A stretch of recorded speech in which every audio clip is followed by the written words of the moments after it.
परमेश्वर का धन्यवाद हो आज के सुंदर समय के लिए। एक बार फिर से मैं आप सभी का स्वागत करना चाहूँगा इस सुंदर मौके में।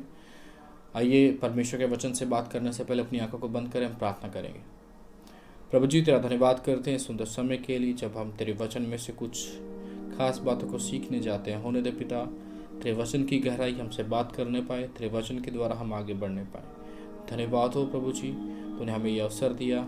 होने दे पिता परमेश्वर, ये वचन इनके जीवनों में एक नया डायमेंशन लेके आया प्रभु जी, एक नया लेवल लेके आने पाए, नई बातों को सिखा प्रभु जी। मेरी भी सहायता करें, केवल तेरे वचन की सच्चाई बताने पाऊँ प्रभु जी। यीशु के नाम से मांगते हैं, आमीन। एक बार फिर से मैं आप सभी का स्वागत करना चाहता हूँ आज की शाम को, जब हम परमेश्वर के वचन में से कुछ सीखेंगे। इस वचन में हम कुछ खास बातों को सीखेंगे जो हम निरंतर रूप से सीखते आ रहे हैं, पहाड़ी उपदेश। जैसा कि आप लगातार देख रहे हैं कि हम 5वें अध्याय से शुरू हुए थे, हम 6ठे अध्याय पर आ चुके हैं। 6ठे अध्याय के नेक्स्ट पोर्शन पे आते हैं। आइए मेरे साथ निकाल लें मत्ती उसका 6 अध्याय, उसका 19 से 34 वचनों को हम देखेंगे। पहले 19 से 21 वचनों को हम देखेंगे। यहाँ पे लिखा है, स्वर्गीय धन अपने लिए पृथ्वी पर धन इकट्ठा ना करो, जहाँ कीड़ा और काई बिगाड़ते हैं और जहाँ चोर सेंध लगाते और चुराते हैं, परंतु अपने लिए स्वर्ग में धन इकट्ठा करो, जहाँ ना तो कीड़ा और ना काई बिगाड़ते हैं और जहाँ चोर ना सेंध लगाते हैं और ना चुराते हैं, क्योंकि जहाँ तेरा धन है वहाँ तेरा मन भी लगा रहेगा।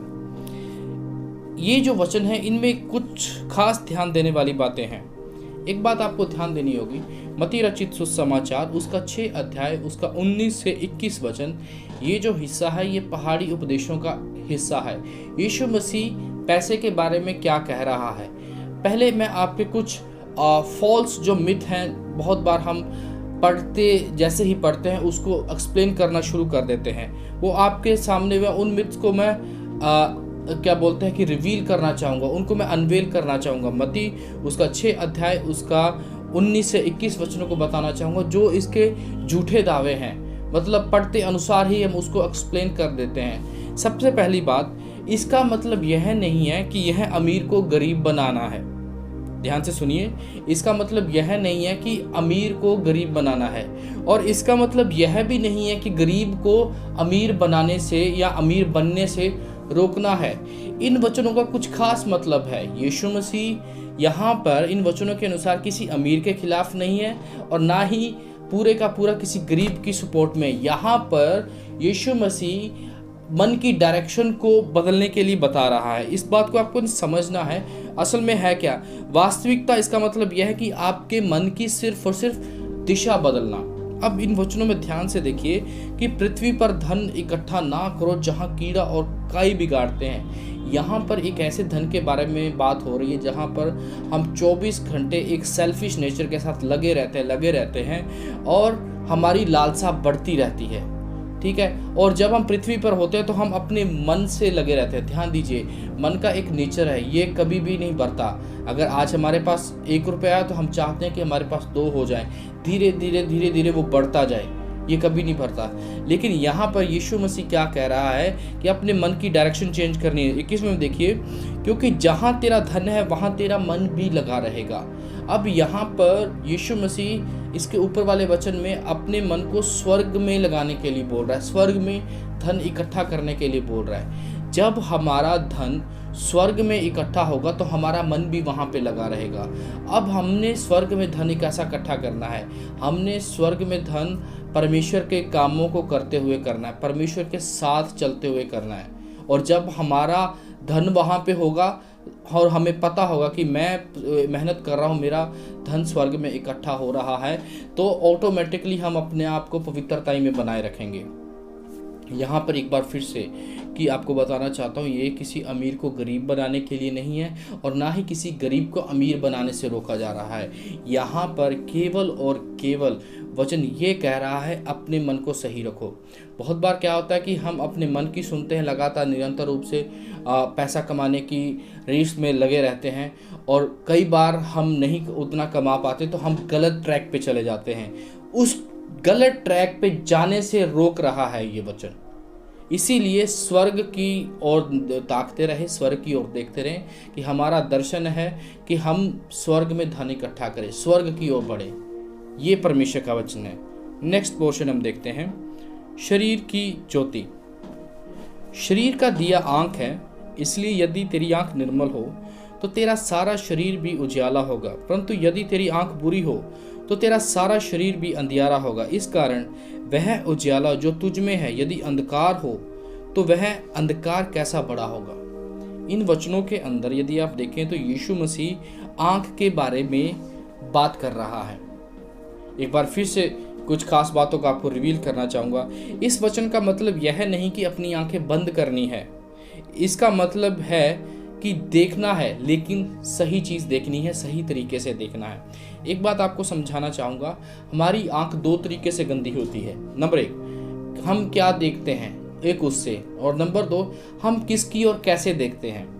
नंबर एक, हम क्या देखने का मतलब, हम अपने फ़ोन्स के अंदर हम किसी दूसरे व्यक्ति को गलत निगाह से देखते हैं, मतलब उसके लिए हम गंदा विचार रखते हैं। और दूसरा जो है कि हम कैसे देखते हैं, एक आम भाषा में हम सुनने को मिलते हैं कि नज़र लगा देने, ऐसे नहीं। इसका मतलब ये है कि मन में जलस रखना। अगर किसी दूसरे को आशीष मिल गई तो हमने अपने मन में जलन ले आए, ये भी हमें गंदा करता है। ध्यान से सुनिए, आँख जो है वो एक खिड़की की तरह है, ठीक है। खिड़की की तरह का मतलब ये कि अगर उसका कांच, अगर खिड़की का कांच साफ रहेगा तो बाहर से कमरे में रोशनी आती रहेगी, लेकिन अगर उसके ऊपर मिट्टी या धूल जम जाएगी तो रोशनी आना बंद रहेगी।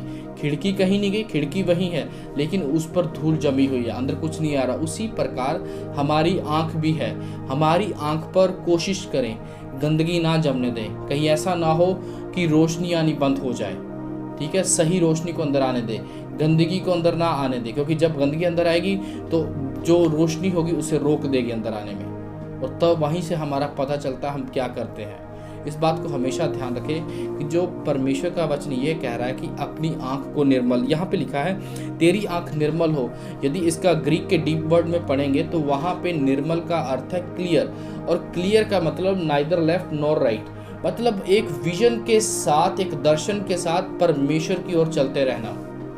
अपना, यदि आप मसीह हैं, मसीह होने की सबसे बड़ी निशानी है कि हर एक मसीह के पास एक दर्शन होता है। वो जीवन में परमेश्वर की योजना को पूरा करना चाहता है। अब परमेश्वर की योजना कैसा पता चलती है?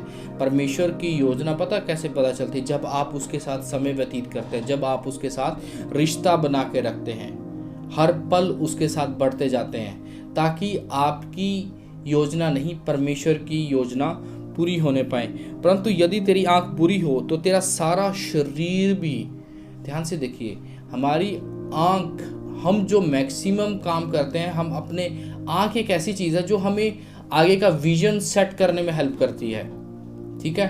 अब अपनी, आपने क्या देखा, देखिए हम देखते हैं बहुत बहुत बड़े परमेश्वर ने काम किए, तो हम भी चाहते हैं कि हमारे जीवन में बड़े बड़े काम हो। यदि आप ऐसा विजन रखते हैं कि परमेश्वर मेरे से भी बात करे, तो उसके अनुसार आपको अपनी आंख को क्लियर रखना होगा।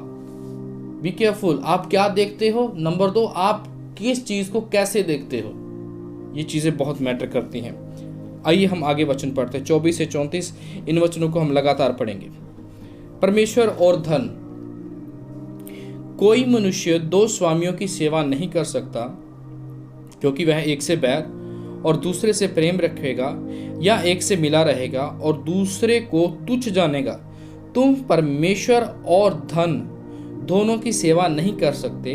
इसलिए मैं तुमसे कहता हूं कि अपने प्राण के लिए ये चिंता ना करना कि हम क्या खाएंगे और क्या पिएंगे, ना अपने शरीर के लिए कि क्या पहनेंगे।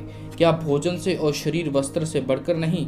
आकाश के पक्षियों को देखो, वे ना बोते हैं, ना काटते हैं और ना खत्तों में बटोरते, फिर भी तुम्हारा स्वर्गीय पिता उनको खिलाता है। क्या तुम उनसे अधिक मूल्य नहीं रखते? तुम में कौन है जो चिंता करके अपनी आयु में एक घड़ी भी बढ़ा सकता है? और वस्त्र के लिए क्यों चिंता करते हो? जंगली शोषणों पर ध्यान करो कि वे कैसे बढ़ते हैं। वे ना तो परिश्रम करते, ना काटते हैं। तो भी मैं तुमसे कहता हूँ कि सुलेमान भी अपने सारे वैभव में उनमें से किसी के समान वस्त्र पहने हुए ना था। इसलिए जब परमेश्वर मैदान की घास को, जो आज है और कल भाड़ में झोंकी जाएगी, ऐसा वस्त्र पहनाता है, तो हे अल्प विश्वासियों, तुमको वह इनसे बढ़कर क्यों ना पहनाएगा। इसलिए तुम चिंता करके यह ना कहना कि हम क्या खाएंगे या क्या पिएंगे या क्या पहनेंगे, क्योंकि अन्य जातियां इन सभी वस्तुओं की खोज में रहते हैं। पर तुम्हारा स्वर्गीय पिता जानता है तुम्हें इन सब वस्तुओं की आवश्यकता है। इसलिए पहले तुम परमेश्वर के राज्य और उसके धर्म की खोज करो, तो ये सब वस्तु भी तुम्हें मिल जाएगी। अतः कल की चिंता ना करो, क्योंकि कल का दिन अपनी चिंता कर लेगा। आज के दिन, आज का दुख ही काफी है। हालेलुया। इन वचनों के द्वारा परमेश्वर आपको आशीष दे। ध्यान दीजिए 24वें वचन में, कोई मनुष्य दो स्वामियों की सेवा नहीं कर सकता।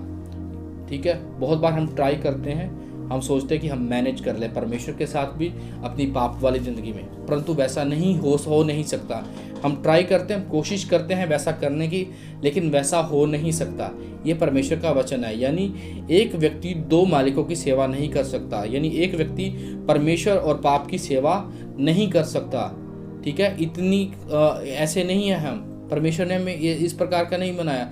परमेश्वर ने हमें अपनी आराधना करने के लिए बनाया, तो हमें उसकी आराधना ही करनी है, हमें उसकी महिमा ही करनी है। ठीक है, इस बात को ध्यान देना कि तुम परमेश्वर और धन दोनों की सेवा नहीं कर सकते। यहाँ पे एक बात आपने बड़े ध्यान से रखनी है कि परमेश्वर के लिए अगर धन को छोड़ना पड़े तो छोड़ दो, लेकिन धन के लिए कभी भी परमेश्वर को मत छोड़ना। इस बात का ध्यान रखना, क्योंकि हर प्रकार के धन का, हर प्रकार की आशीष का स्रोत सिर्फ और सिर्फ परमेश्वर है। 25वां वचन, इसलिए मैं तुमसे कहता हूं कि अपने प्राण के लिए चिंता ना करना कि क्या खाओगे क्या पियोगे। यहाँ पर परमेश्वर का बहुत बड़ा वायदा, उस पर निर्भर होने की बात है। ध्यान से सुनिए, इस वचन में लिखा है कि आकाश के पक्षियों को देखो, जो परमेश्वर ने सृष्टि बनाई उसको देखो, वे ना काटते ना खत्म में बटोरते, फिर भी तुम्हारा स्वर्गीय पिता, यानी आपका स्वर्गीय पिता उन्हें खिलाता है। यहाँ पर उस स्वर्गीय पिता का रिश्ता हमारे साथ है। आपने इस रिश्ते को समझना है। यीशु मसीह कह रहा है कि तुम्हारा स्वर्गीय पिता उन्हें खिलाता है, यानी हमारा परमेश्वर अगर उन्हें खिलाता है तो हमें क्यों ना खिलाएगा। इस बात को हमेशा ध्यान रखें कि हमारा स्वर्गीय पिता उन्हें खिला रहा है, और ना ही ये बात भूले कि वो हमारा स्वर्गीय पिता है। स्वर्गीय पिता का मतलब, पिता होने का मतलब ये है कि हमें सुरक्षा का प्रावधान है, हमें सभी प्रकार के स्रोतों का प्रावधान है, हमें हर प्रकार की आशीषों का प्रावधान है, हमें किसी प्रकार की डरने की जरूरत नहीं है। 27वां वचन, तुम में कौन है जो चिंता करके अपनी आयु में एक घड़ी भी बढ़ा सकता है। यहाँ पर चिंता करके आयु की एक घड़ी, ध्यान दीजिए कि वचन के अनुसार चिंता करना पाप है, क्योंकि यदि हम चिंता करते हैं तो हम ये साबित करते हैं, नंबर 1 कि हमारी चिंता परमेश्वर से बड़ी है, नंबर 2 कि हमारी चिंता परमेश्वर के द्वारा सॉल्व नहीं हो सकती। इस बात को ध्यान दें, कोशिश करें कि अपनी चिंता को परमेश्वर पे छोड़ें। एक बात को आपने समझना, एक बार एक प्रभु की दासी बता रहे थे, वो कह रहे थे कि बहुत बार हम अपनी चिंताओं को अपने पास ही रखे रहते हैं। परमेश्वर भी कहता है ठीक है, अपनी चिंताओं को अपने पास रखो। वचन में कहा कि अपनी चिंता मुझ पर छोड़ दो, तो हम अपनी चिंताओं को उस पर क्यों नहीं छोड़ते। हम अपनी चिंताओं को पता क्यों नहीं छोड़ते, क्योंकि हमें अपने और परमेश्वर के रिश्ते पर विश्वास नहीं होता है। विश्वास तो दूर की बात, बहुत बार हम रिश्ता रखते ही नहीं है। पहले रिश्ता रखो, उसके बाद उस रिश्ते पे विश्वास रखो कि मेरा परमेश्वर संभालेगा। अब ये सब काम कैसे होगा, जब हम पवित्रता में चलेंगे। अगर हमारे जीवन में पाप होगा, गलत चीज़ें होंगी, तो पॉसिबल ही नहीं है कि हमारे जीवन में कॉन्फिडेंस आ सके कि मैं अपनी चिंता तुझ पे छोड़ता हूँ। अगर चाहते हो कि आप अपनी चिंता परमेश्वर पे छोड़ो, तो पहले रिश्ता बनाओ, पहले उसे स्वर्गीय पिता मानो। उसने आपको अपना पुत्र या पुत्री मान रखा है, हम नहीं मानते। गलती हमारी है, परमेश्वर की नहीं है। परमेश्वर ने तो अपना प्यार करके अपना इकलौता बेटा दे दिया था, उसने तो आपको पापों से माफ़ी दे दी है। लेकिन गलती हमारी ये है कि हम फिर से पाप में पड़ के उसको फिर से सूली पे चढ़ाते हैं। इसको बड़े ही इब्रानियों का यदि आप 6वां पद पढ़ेंगे तो आप कांपेंगे उस वचन को पढ़ के। ध्यान से पढ़िए इन वचनों को, 28, 29, 30 वचनों को हम एक साथ पढ़ेंगे। और वस्त्र के लिए चिंता ना करो, जंगली शोषणों पर ध्यान करो कि वे कैसे बढ़ते, वे ना तो परिश्रम करते ना काटते। तो भी मैं तुमसे कहता हूँ कि सुलेमान भी अपने सारे वैभव में, यानी अपनी शानो शौकत में वैसा वस्त्र नहीं पहना होगा। इसलिए जब परमेश्वर मैदान की घास को जो आज है और कल बाढ़ के मैदान में झोंक दी जाएगी ऐसा वस्त्र पहनाता है, तो अल्प विश्वासियों, हे कम विश्वास रखने वालों, तुमको वह इनसे बढ़कर क्यों ना पहनाएगा। इस बात को हमेशा ध्यान रखें। एक घास है जो खत्म होने वाली है, ठीक है, लेकिन परमेश्वर ने हमें सदा का जीवन दिया है, ठीक है। हम मरने के बाद भी, ये देह त्यागने के बाद भी परमेश्वर के साथ रहेंगे, तो हमें वो क्यों ना आशीष देगा। इस बात की ध्यान रखो। 31वां वचन, इसलिए तुम चिंता करके यह न कहना कि हम क्या खाएंगे। यहाँ पे एक शब्द को बड़े ध्यान से पढ़िए। इसलिए तुम चिंता करके यह ना कहना। हो सकता है इंसान होने के नाते हमारे मनों में चिंता आ जाए कि हम क्या खाएंगे, क्या पिएंगे या क्या पहनेंगे, लेकिन कभी भी मुंह से यह नहीं बोलना कि मैं क्या पाऊंगा। यहाँ पे जो वचन कह रहा है, अपने मुंह से कुछ नहीं बोलना है। मुंह से बोलने का मतलब क्या है? जब हम मुंह से बोलते हैं तो हम अपने मन के विचारों को फल देते हैं। यदि आप पूरी उत्पत्ति की पढ़ें तो शुरुआती लगातार 6 दिन शब्दों से इस सृष्टि हुई। यूहन्ना उसका पहला अध्याय पढ़ें, उसमें भी शब्द के बारे में दिखा। हम मुंह से शब्द क्या बोलते हैं, ठीक है। चिंता करके मुंह से ना बोले। 32वां वचन, क्योंकि अन्य जातियां इन सभी वस्तुओं की खोज में रहते हैं, पर तुम्हारा स्वर्गीय पिता जानता है तुम्हें इन सब वस्तुओं की आवश्यकता है। पिता जानता है, he knows everything, but he wants us to ask, परंतु वो चाहता है कि हम उससे मांगें। ध्यान से पढ़िए इन वचनों को। इसलिए पहले तुम उसके धर्म और राज्य की खोज करो। पहले, फर्स्ट प्रायोरिटी क्या है? उसके धर्म और राज्य की।